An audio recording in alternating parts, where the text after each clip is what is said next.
Agriculture పై అపారమైన ప్రేమతో కష్టాలను జయిస్తూ విజయాలను అందుకుంటున్న రైతులెందరో మన చుట్టూ ఉన్నారు. నేల తల్లిపై ప్రేమతో సాగుకు కొత్త నిర్వచనాలు చెప్పే అన్నదాతల విజయగాథలు అందరికీ స్ఫూర్తిదాయకం. అలాంటి అసాధారణ కథనాల సాగుబడి స్టార్ రైతులకి స్వాగతం.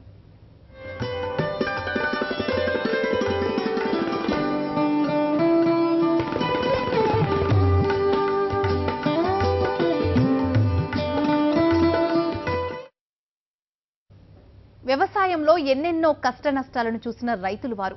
పిలవకుండా వచ్చే కరువులెన్నింటినో చూశారు. వర్షాభావ పరిస్థితుల్లో సాగునీటి కోసం వారు పడ్డ కష్టం అంతా ఇంత కాదు. ప్రకృతి వ్యవసాయ విధానాల గురించి తెలుసుకున్న తర్వాత వారి వ్యవసాయం లాభదాయకంగా మారింది. స్వచ్ఛంద సేవా సంస్థల సహకారంతో సృజనాత్మక రైతుల సూచనలు సలహాలతో వైఎస్ఆర్ జిల్లాకు చెందిన కొంతమంది రైతులు సాధించిన విజయాలే ఈనాటి స్టార్ రైతు. ఇది కేవలం ఒక్క రైతు విజయం కాదు, వందలాది కర్షక రైతుల సమష్టి స్ఫూర్తి.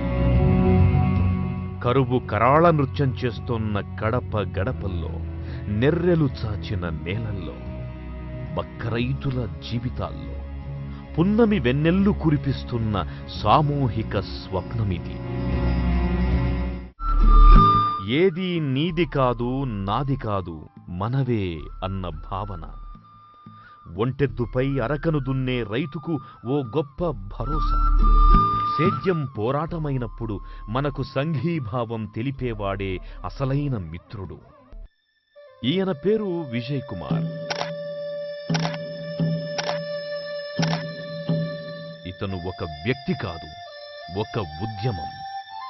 కరువుతో, అధిక పెట్టుబడులతో, గిట్టుబాటు కాని ధరలతో కుంగిపోతోన్న కడప రైతుల కళ్లల్లో కాంతి నింపడానికి కంకణం కట్టుకున్నారు. ప్రకృతి వ్యవసాయం చేయడానికి జేబులో పైసా లేకపోయినా మొక్కవోని స్ఫూర్తితో పల్లె పల్లెకు కాలిబాటన తిరిగారు. మొదట అతని మాటలు విని పిచ్చివాడని బ్రాండ్ వేసిన రైతులు నెమ్మదిగా అతన్ని విశ్వసించారు.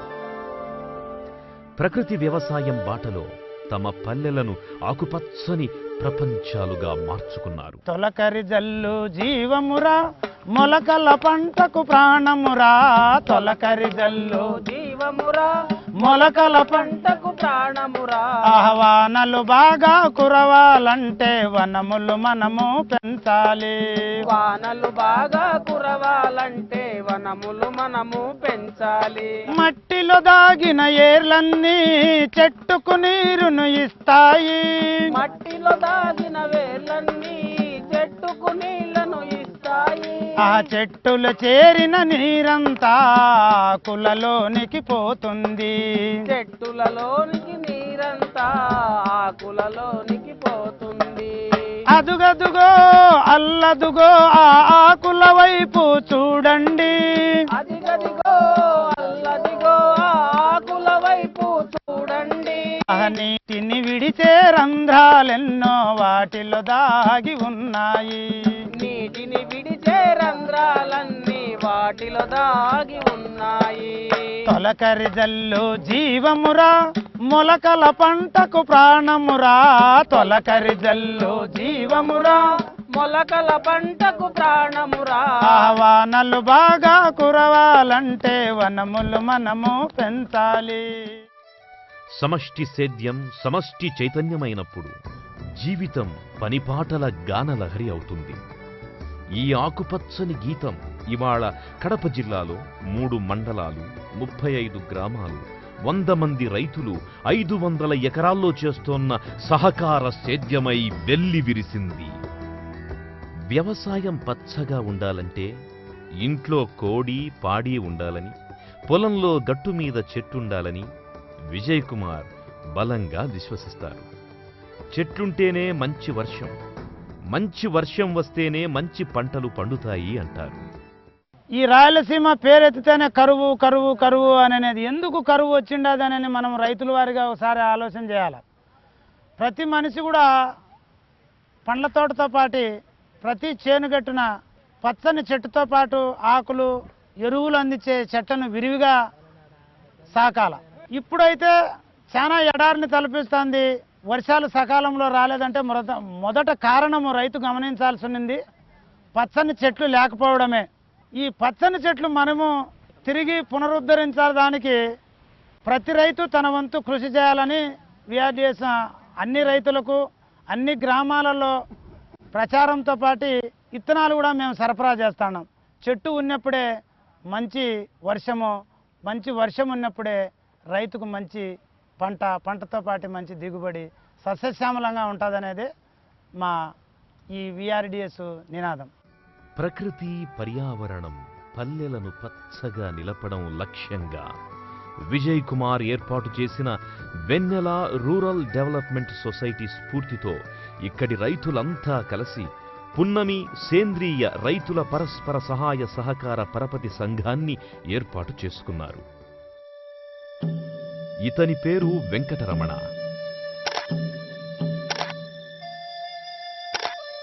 వీరపనాయునిపల్లె మండలం పాయసంపల్లి గ్రామం. 10 ఎకరాల వ్యవసాయ భూమి ఉన్న మధ్యతరగతి రైతు. పున్నమి రైతుల సమష్టి సేద్యానికి ఒక ఉదాహరణ. 5 ఎకరాల్లో బత్తాయి, మిగతా 5 ఎకరాల్లో రకరకాల పంటలు సాగు చేస్తున్నారు. పైసా పెట్టుబడి లేకుండా, ఎలాంటి రసాయన ఎరువులు వాడకుండా ఆరోగ్యకరమైన పంట దిగుబడి, అధిక లాభాలు సాధిస్తున్నారు. బత్తాయికి ఓన్లీ ఆర్గానిక్ ప్రకృతి వ్యవసాయమే చేస్తుంటా. దీనికి జీవామృతము, వేప కషాయము నుంచి మారేడు కషాయము స్ప్రే చేస్తూ ఉంటా. అయితే నాకు దాదాపు సంవత్సరం నుంచి చేసినప్పుడు 3 పంటలు వచ్చినాయి. ఒక పంట వచ్చేసి 5,000 రూపాయలు వచ్చింది. రెండో దఫ వచ్చేసి 40,000 రూపాయలు వచ్చింది. మూడో దఫ వచ్చేసి 1,50,000 రూపాయలు వచ్చింది. ఇతరులకు నాకు డిఫరెన్స్ ఏమంటే, మాకు వెన్నెల రూరల్ డెవలప్మెంట్ సొసైటీ, ఈ ప్రకృతి వ్యవసాయం చేసే సొసైటీ ద్వారా విజయ్ కుమార్ సార్ అనే ఆయన నాకు సలహా ఇవ్వడం జరిగింది. ప్రకృతి వ్యవసాయం చేసే బాగా దిగుబడులు ఉంటాయని. మిగతా రైతులకు దీనికి డిఫరెన్స్ చేస్తే మన 0 బడ్జెట్తో వ్యవసాయం చేస్తున్నా. అతి తక్కువ పెట్టుబడి, ఎక్కువ ఆదాయంతో. మా మొక్కలు కనుక ఇతరుల రైతు చేసే మొక్కలకు మా మొక్కలకు డిఫరెన్స్ ఉంది. ఎలాంటి ఈ హానికరమైన మందులు లేదన్న చెట్టు ఎదుగుదలకు కానీ, చెట్టు కాయ ఇవ్వడము కానీ, మంచి నాణ్యమైన కాయ ఇవ్వడము జరుగుతున్నది. అందుకు కాబట్టి నేను ఈ ప్రకృతి వ్యవసాయమే చేస్తున్నాను. ఆశించిన దానికంటే ఎక్కువ దిగుబడి వస్తుంది కాబట్టి ఇలాంటి వ్యవసాయం చేసే రైతులందరికీ కనుక చాలా మేలు జరుగుతుందని, ఆర్థిక సమస్యలు ఉండవని, చెట్లు లైఫ్ కనుక చెట్లు వయసు చాలా 20 ఏళ్ళు కానీ 25 సంవత్సరాల చెట్లు బ్రతకడానికి కనుక మంచి అవకాశం ఉందని నేను చెప్తున్నాను. సాధారణ పద్ధతుల్లో వ్యవసాయం చేసినప్పుడు ఎన్నో ఆర్థిక ఇబ్బందులు ఎదుర్కొన్నారు. రసాయన ఎరువుల వాడకం వల్ల భూసారం కోల్పోయి భూములు నిస్సారమైపోయాయి. దీనికి ప్రత్యామ్నాయంగా వెంకటరమణ ప్రకృతి వ్యవసాయాన్ని ఎంచుకొని సేద్యాన్ని సులభతరం చేసుకున్నారు. మామూలు వ్యవసాయం చేసేటప్పుడు ఆర్థిక సమస్యలు ఆర్థికంగా పెట్టుబడులు ఎక్కువ. ఈ ప్రకృతి వ్యవసాయం అంటే 0 బడ్జెట్తో వ్యవసాయం చేసేదానా తక్కువ, ఏదో తన పశువులు ఉండే మూత్రము పేడతో చేసేదానా చెట్లు నాణ్యత అప్పటికి ఇప్పటికి చాలా డిఫరెన్స్. భూసారం కనుక పెరిగేయడానికి అవకాశం ఉంది. భూమికి ఎలాంటి ఎరువులు వేయాల్సిన అవసరం కనుక ఉండదు. భూమి సారవంతంగా జరుగుతుంది కాబట్టి ఆ తేడా చాలా డిఫరెంట్గా ఉంది అని చెప్తాను. ఎలాంటి ఖర్చు లేకుండా తయారు చేసుకునేది జీవామృతం.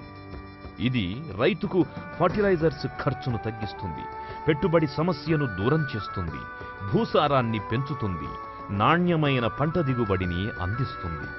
వెంకటరమణ జీవామృతంతో అద్భుతాలు సాధిస్తున్నారు. జీవామృతం తయారు చేసి పోయడం వల్ల చెట్లు ఏపుగా పెరగడము, నాణ్యంగా ఉండడము, కాయ మంచి దిగుబడి ఇవ్వడము, చెట్లకు ఎలాంటి చీడపీడలు ఆశించకుండా ఉండడము, ఇలాగా జీవామృతం మంచి ఫలితాన్ని చెట్టుకు ఇస్తుంది. కాబట్టి రైతుకు కనుక భూసారము బాగా పెరుగుతుంది. భూమి బాగా గుల్లబారి ఉండడం వల్ల చెట్టు ఏపుగా పెరిగేదానికి కనుక అవకాశం ఉంది. ఒక 180 లీటర్లు వాటరు, ఒక 10 లీటర్లు ఆవు పంచుతాము, ఒక 10 కేజీలు ఆవు పేడ, 2 కేజీలు బెల్లము, 2 కేజీలు ఉలవపిండి, 2 పిరికిళ్ళు భూమిలోని మట్టి, ఫస్ట్ 180 లీటర్ల నీళ్లు, తర్వాత అన్నిటిలో పేడ కలిపేది, తర్వాత ఆవు పంచితము, బెల్లము, ఉలవ పిండి వేసి అంతా తయారు చేయడం వల్ల జీవామృతం తయారవుతుంది. ఇవన్నీ కలిపినాక ఒక మంచి కట్టి తీసుకొని ఎడమ నుంచి కుడి వైపు తిప్పుతూ దీన్ని ఉదయము సాయంత్రము ప్రతిరోజు 3 రోజులు ఇట్లా కలయిపోవాలను. తర్వాత చెట్లకు స్ప్రే కానీ చెట్టు దగ్గర పోయడం కానీ చేయవాలి. గత 5-6 దశాబ్దాలుగా విష రసాయనాలను విపరీతంగా వాడటం వల్ల భూములు ధ్వంసమైపోయాయి. కెమికల్ ఫార్మింగ్ కారణంగా వ్యవసాయానికి ఉపయోగపడే మైక్రో ఆర్గానిజమ్స్ అంటే సూక్ష్మజీవులు ఎన్నో చచ్చిపోతున్నాయి. నేల పొరలు గట్టిపడిపోవటం వల్ల భూమిలోకి సాగునీరు ఇంకిపోవడం సరిగా జరగటం లేదు. వర్షపు నీరు భూమి లోపలికి సరిగా చేరటం లేదు. దాంతో పంటల దిగుబడులు తగ్గిపోతున్నాయి. పెట్టుబడులు నానాటికి పెరిగిపోతున్నాయి. ఈ పరిస్థితుల్లో స్వచ్ఛంద సంస్థల సాయంతో వైఎస్ఆర్ జిల్లాలోని కొన్ని పల్లెల్లో రైతులు సాగిస్తున్న సేంద్రియ వ్యవసాయం భవిష్యత్ పట్ల కొత్త ఆశలను చిగురింపజేస్తుంది. సమూహపు ఆశల ఆకాంక్షల ప్రతిరూపం వెంకటరమణ. వెంకటరమణ ఒక్కడే కాదు, తన వ్యవసాయ క్షేత్రంలో మల్లె బత్తాయిలు సాగు చేస్తున్న రైతు లక్ష్మణ్ కూడా వెన్నెల రూరల్ డెవలప్మెంట్ సొసైటీ సహకారంతో సహజ వ్యవసాయం అమలు చేస్తున్నారు. మేము వచ్చేసి మల్లె తోట ప్రారంభించాము. ఇది వచ్చేసి ఎకరానికి 1000 మొక్కలు పడ్డాయి. 1000 పొదలు అంటే దాదాపు వచ్చేసి 18 నెలల తర్వాత ఎకరానికి వచ్చేసి 50,000 నుంచి 1,00,000 రూపాయల వరకు ఆదాయం ఉంటుంది. అలాగే 10 మంది వ్యక్తులకు నేను పని కల్పించిన వాడిని అవుతాను. ప్లస్ నా ద్వారా 10 మంది కూలీలు డైలీ పని ఉంటుంది. ఎటువంటి పెట్టుబడి లేదు, ఎటువంటి ఎరువులు వాడడం కానీ ఇతరమైన కెమికల్స్ ఏవి వాడడం లేదు. పాయసంపల్లికి చెందిన మరో రైతు సిద్ధయ్య ప్రకృతి సహజ వ్యవసాయ విధానం వల్ల అధిక దిగుబడిని సాధించానని సగర్వంగా చెబుతున్నారు. ఈ విధానాన్ని రైతులంతా పాటిస్తే అన్నదాతలు ఆర్థిక సమస్యల నుంచి బయటపడొచ్చని అంటారు. మాకు ఒక విజయ్ కుమార్ సార్ అని అక్కడ పరిచయం అయినాడు, వెన్నెల రూరల్ డెవలప్మెంట్ అని. ఆ సార్ మాకు పరిచయం అయినప్పటి నుంచి మేము అంతకుముందు పాస్పేట్ వేసి నుంచి ఎక్కువ సత్తులు పెడుతున్నాం. ఇప్పుడు ఆయన పరిచయం నుంచి మేము జీవామృతం అని తయారు చేస్తున్నాం. ఆ జీవామృతం తయారు చేసి నుంచి ఖర్చు చాలా తక్కువ. జీవామృతం వచ్చేసి మేము ఒక 15 రోజులకు ఒకసారి జీవామృతం వేస్తున్నాం. ఆ 15 రోజులకు ఒకసారి వేసిన కాయ గునుక బాగా చైనింగ్ రావడము, బాగా మంచి లాభాధికం వస్తుంది. ఇప్పుడు అయితే నాకు వచ్చేసి ఒక 5 ఎకరాలు ఉన్నాయి సార్. 5 ఎకరాలు అప్పుడు వచ్చేసి ఒక 1,00,000 రూపాయలు పెట్టుబడి అయ్యేది. ఇప్పుడైతే మహా అంటే ఒక 20,000 పెట్టుబడి అవుతుంది సార్. ఈయన ప్రకృతి విధానాలతో పాటు మరింత దిగుబడి కోసం వర్మీ కంపోస్టును కూడా వాడుతున్నారు. అందుకోసం తన వ్యవసాయ క్షేత్రంలో స్వయంగా వర్మీ కంపోస్ట్ యూనిట్ను నిర్మించుకున్నారు. సో వర్మీ కంపోస్ట్ అంటే మేము వచ్చేసి ఇప్పుడు ఎరువు కొనుక్కోవాలి. అప్పుడు ఇప్పుడు బయట కొనుక్కుంటున్నాం. ఇప్పుడు మేము అంతా లేకుండా ఇప్పుడు ఆకులు అట్లన్నీ తీసుకొని వచ్చి ఇక్కడ దీంతో వేసి ఇంకా దాని తోడుగా కొంచెం ఎరువు వేసి ఇక్కడ వానపాములు అనేది ఇడ్చుకుంటే మనకు వచ్చేసి ఒక నెలకల్లా వర్మీ కంపోస్ట్ మాదిరి తయారవుతుంది. ఆ ఎరువు వచ్చేసి మేము ఇంకా బయటివి కొనకుండా ఇక్కడే చెట్లకు వేసుకుంటాం. అంతకుముందు వచ్చేసి ఈ మా ఎరువులు వాడేటప్పుడు ఖర్చు ఎక్కువ, ఆదాయం వచ్చేసి తక్కువ వస్తుంది. అది ఇప్పుడు వచ్చేసి బాగా ఆదాయం బాగా వస్తుంది మేము ఈ సేంద్రియ ఎరువులు వాడేది. ప్రకృతి సహజంగా లభించే ఆకులు అలములతో అతి విలువైన కషాయాలను తయారు చేసుకుంటున్నారు ఈ గ్రామీణ శాస్త్రవేత్తలు. ప్రకృతి పరంగా పురుగు మందులు అయితే వేప ద్రావణము, రెండోది పంచపత్ర అంటే 5 ఆకులతో తయారు చేసుకునేది పురుగు నివారించడంలో చాలా అద్భుతంగా పనిచేస్తుంది. ఈ రసాయనిక మందులకు ప్రత్యామ్నాయంగా మనం ఈ పురుగులకు తయారు చేసే ఈ పంచపత్ర కషాయము పంట 40 రోజులు దాటిన తర్వాతనే పురుగులను చూసి వాడుకోవాలా. అయితే ఇది మంచి గ్రామీణ పద్ధతులతో మనము దీన్ని తయారు చేసుకోవాలంటే 3 నుంచి 6 మాసాల వరకు మనము దీన్ని నిల్వ చేసుకోవచ్చు. తెగుళ్లకు మారేడాకులతో మారేడాకు కషాయము, అట్లనే పూత పిందె రాలకుండా ఉండాలంటే మజ్జిగ అయితేనేమి, నిమ్మ పండ్లు, కోడిగుడ్డు ద్రావణము, ఇవన్నీ తక్కువ పెట్టుబడి లేకుండానే మనము ఇక్కడ తయారు చేసుకుంటే అతి తక్కువైన మందులు అతి విలువైనటి ప్రమాదకరములైనటి పంటకు మంచి ఉపయోగపడేదని నేను మీకు తెలియజేస్తాను.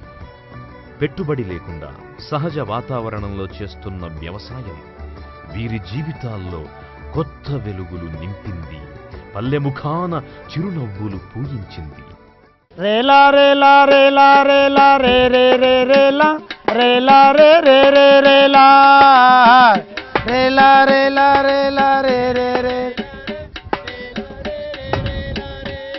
పొలాలనిచ్చే పచ్చని చెట్లే ప్రగతికి మెట్లంట, చెట్టే వానకు పిలుపంట. పొలాలనిచ్చే పచ్చని చెట్లే ప్రగతికి మెట్లంట, చెట్టే వానకు పిలుపంట. నీడనిచ్చే ఆ చెట్లు నరికితే నీడే లేదంట, మనకు ఎండే మిగులంట. రేలా రేలా రేలా రే రే రే రే. సేంద్రియ ఎరువుతో పండించిన పంటలు ఇతర జిల్లాలకు కానీ అక్కడ అమ్మేదానికి మా ఇత్తనం మేమే తయారు చేసుకునే దానికి మా సొసైటీ తరఫున చేసుకుంటున్నాము. చేసేరా తొలకరొచ్చనని చినుకులే దేవుని మొక్కేరా, మీరు జాతర చేసేరా. పోయిన సంవత్సరం వచ్చేసి నేను ఒక 2 ఎకరాల్లో మినుము పంట వేయడం జరిగింది. ఎటువంటి ఎరువులు వాడకుండా ఓన్లీ సేంద్రియ పద్ధతిలో మాత్రమే వేప కషాయం కానీ, జీవామృతం కానీ, ఘనజీవామృతం కానీ ఇవన్నీ వేసి పండించడం జరిగింది. రేలా రేలా రేలా రేలా రే రే రే రేలా రే రే. వాతావరణ కాలుష్యానికి వైద్యులు లేరంట, శాస్త్రజ్ఞులు లేరంట. 12 ఎకరాల పొలంలో నేను ఒక 6 ఎకరాలు ప్రయత్నం చేశాను. ఆ 6 ఎకరాలలో చేసి ఫాస్ఫేట్ యూరియా వాడిన సంవత్సరం వచ్చిన ఖర్చు, నెక్స్ట్ వచ్చి మేము సేంద్రియ పద్ధతిలో వాడిన ఖర్చు చూసుకుంటే ఎకరాకు వచ్చేసి 7,000 ఖర్చు నుండి నాకు 700 ఖర్చు తగ్గించగలిగినా నేను ఇప్పటికీ. అంటే సేంద్రియ పద్ధతిలో రైతు ఖర్చు రాదు, కానీ పొలము పండినా ఒకవేళ బాధపోయినా రైతు దెబ్బ తినడు, నష్టపోడు అనే విధానం నాకు పూర్తిగా అర్థమైంది. తల్లి లాంటి ఆ చెట్టు నరికితే బ్రతికే లేదంట, మనిషికి మనుగడ లేదంట. ఈ సంఘాలకు ఎప్పటికప్పుడు శిక్షణలు ఇస్తూ క్షేత్రస్థాయిలో ఫీల్డ్ విజిట్స్ చేస్తూ అక్కడ పనిచేస్తున్న విఆర్డిఎస్ఎల్ లాంటి సంస్థలతో టెక్నికల్ సపోర్ట్ ఇస్తూ నిత్యం ప్రజలతో వాళ్లకు పొలం బడులు ఏర్పాటు చేస్తూ పొలంలో రైతులకు ఎట్లాంటి పురుగులు వస్తున్నాయి, ఎట్లాంటి తెగుళ్ళు వస్తున్నాయి, వాటిని నివారించాలంటే సేంద్రియ వ్యవసాయ పద్ధతిలో ఎట్లాంటి పద్ధతులు పాటించి నివారించుకోవచ్చు. ఇంకా సేంద్రియ వ్యవసాయాన్ని ఎవరైతే ఆ ఉత్పత్తులను ఇష్టపడుతున్నారో వాళ్ళందరికీ కూడా ఈ ఉత్పత్తులను అమ్మడము, వాటి ద్వారా సొసైటీలను బలోపేతం చేయాలనేదే సిఎస్సి యొక్క ముఖ్య ఉద్దేశం. పున్నమి గ్రూప్ సభ్యులు ప్రభుత్వ పథకాలను పూర్తిగా ఉపయోగించుకుంటున్నారు అనేదానికి సంగాలపల్లికి చెందిన రాజశేఖర్ రెడ్డి ఒక ఉదాహరణ. ఉన్న నీటిని సంరక్షించుకొని నీటి వనరులను పొదుపుగా వాడుకోవడానికి ప్రభుత్వ ఫామ్ పాండును నిర్మించుకున్నారు. నేను నీళ్లు లేక చాలా వరకు దగ్గర ఒక 28 బోర్లు 30 బోర్లు వేసినాను. ఇది వరకు ఏ బోరు కూడా సక్సెస్ కాలే. పాత 2 ఉంటే ఆ బోర్లో ఒక ఇంచు నీళ్ళు వస్తున్నాయి. నాకు 10 ఎకరాలు బత్తాయి చెట్లు ఉన్నాయి. నీళ్ళు అనేది ఉరువే లేవు.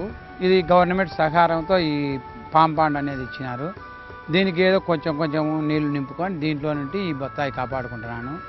ఈ సంవత్సరం కూడా నేను మందులు కానీ ఏవి కానీ వాడకుండా బత్తాయి మంచి బాగా ఈల్డింగ్ వచ్చింది.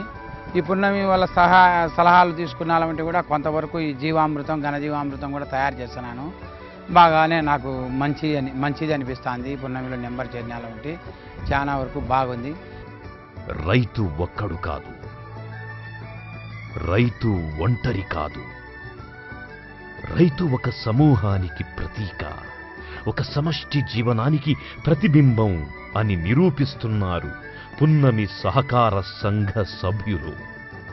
ఈ సంఘానికి ప్రెసిడెంట్ బుగ్గకొట్టాలు గ్రామానికి చెందిన వెంకట్రామరాయుడు.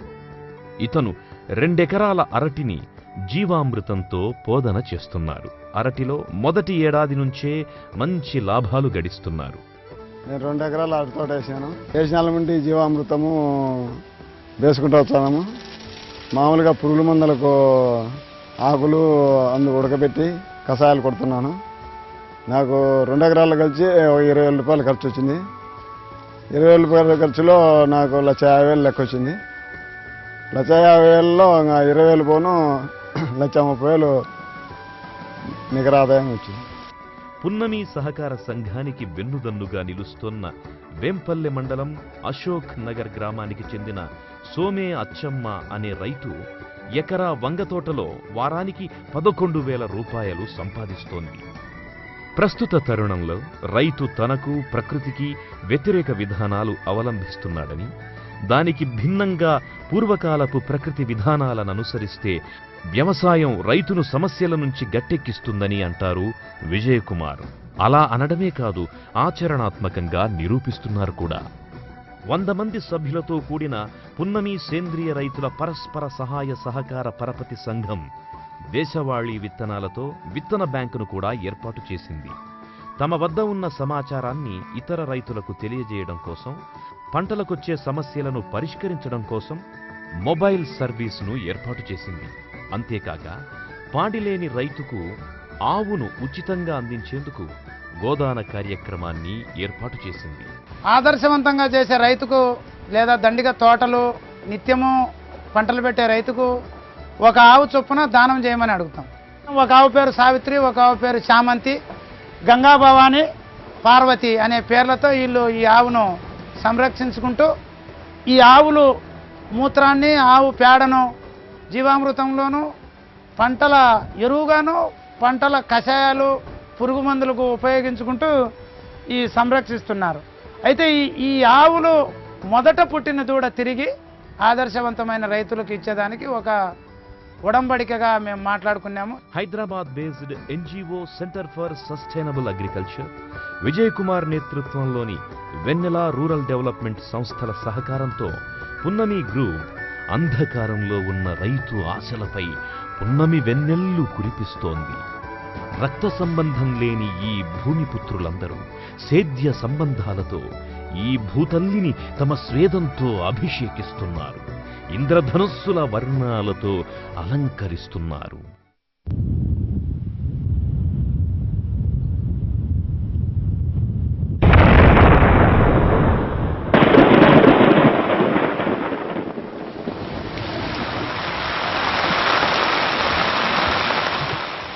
వాన వెలుగు, మట్టి మొలక ఏ ఒక్కరిది కాదు, అందరిది. ఈ వసంతం ఏ ఒక్కరిది కాదు, ఆకుపచ్చని కలలు కనే ప్రతి ఒక్కరిది. సుదీర్ఘ వేసవి విసిగించిన తరువాత ఆకాశం వైపు రైతు ఆశగా చూస్తుంటే, అలా ఒక్కరు కాదు, వేల కర్షక ఆర్తి చూపులకు ప్రకృతి ఆకలి తీర్చే అమ్మాయి మనకు వర్షాన్నిస్తుంది. అలా ఉమ్మడి ప్రకృతి సంపదను ఒక్కరే దాచుకొని గిరిగీసుకొని చేసే సేద్యం అంత ఆసక్తిగా ఉండదు. ప్రకృతి మనందరినీ వారసులుగా గుర్తించినట్టుగా అంతా కలిసి పరస్పరం సహకారంతో సేద్యం చేసుకున్నప్పుడే మనం ప్రకృతికి నిజమైన వారసులమవుతాం. రెండో రండి రైతన్నలారా, రండేరా రండి మీరొక్కటిగా నడవండి, రండేరా రండి మీరొక్కటిగా నడవండి, రండేరా రండి మీరొక్కటిగా నడవండి. సాగుబడి కార్యక్రమంపై మీ అభిప్రాయాలు, సూచనలు పంపండి. అంతేకాదు మీ సందేహాలను కూడా పంపండి. వాటికి నిపుణుల చేత పరిష్కారాలు ఇప్పించి టీవీలో ప్రసారం చేస్తాం. మా అడ్రస్ సాగుబడి, Sakshi TV, Sakshi towers, 6-3-249/1, road number 1, Banjara Hills, Hyderabad 5,34,00,000. మా ఈమెయిల్ అడ్రస్ సాగుబడి sakshitv@gmail.com.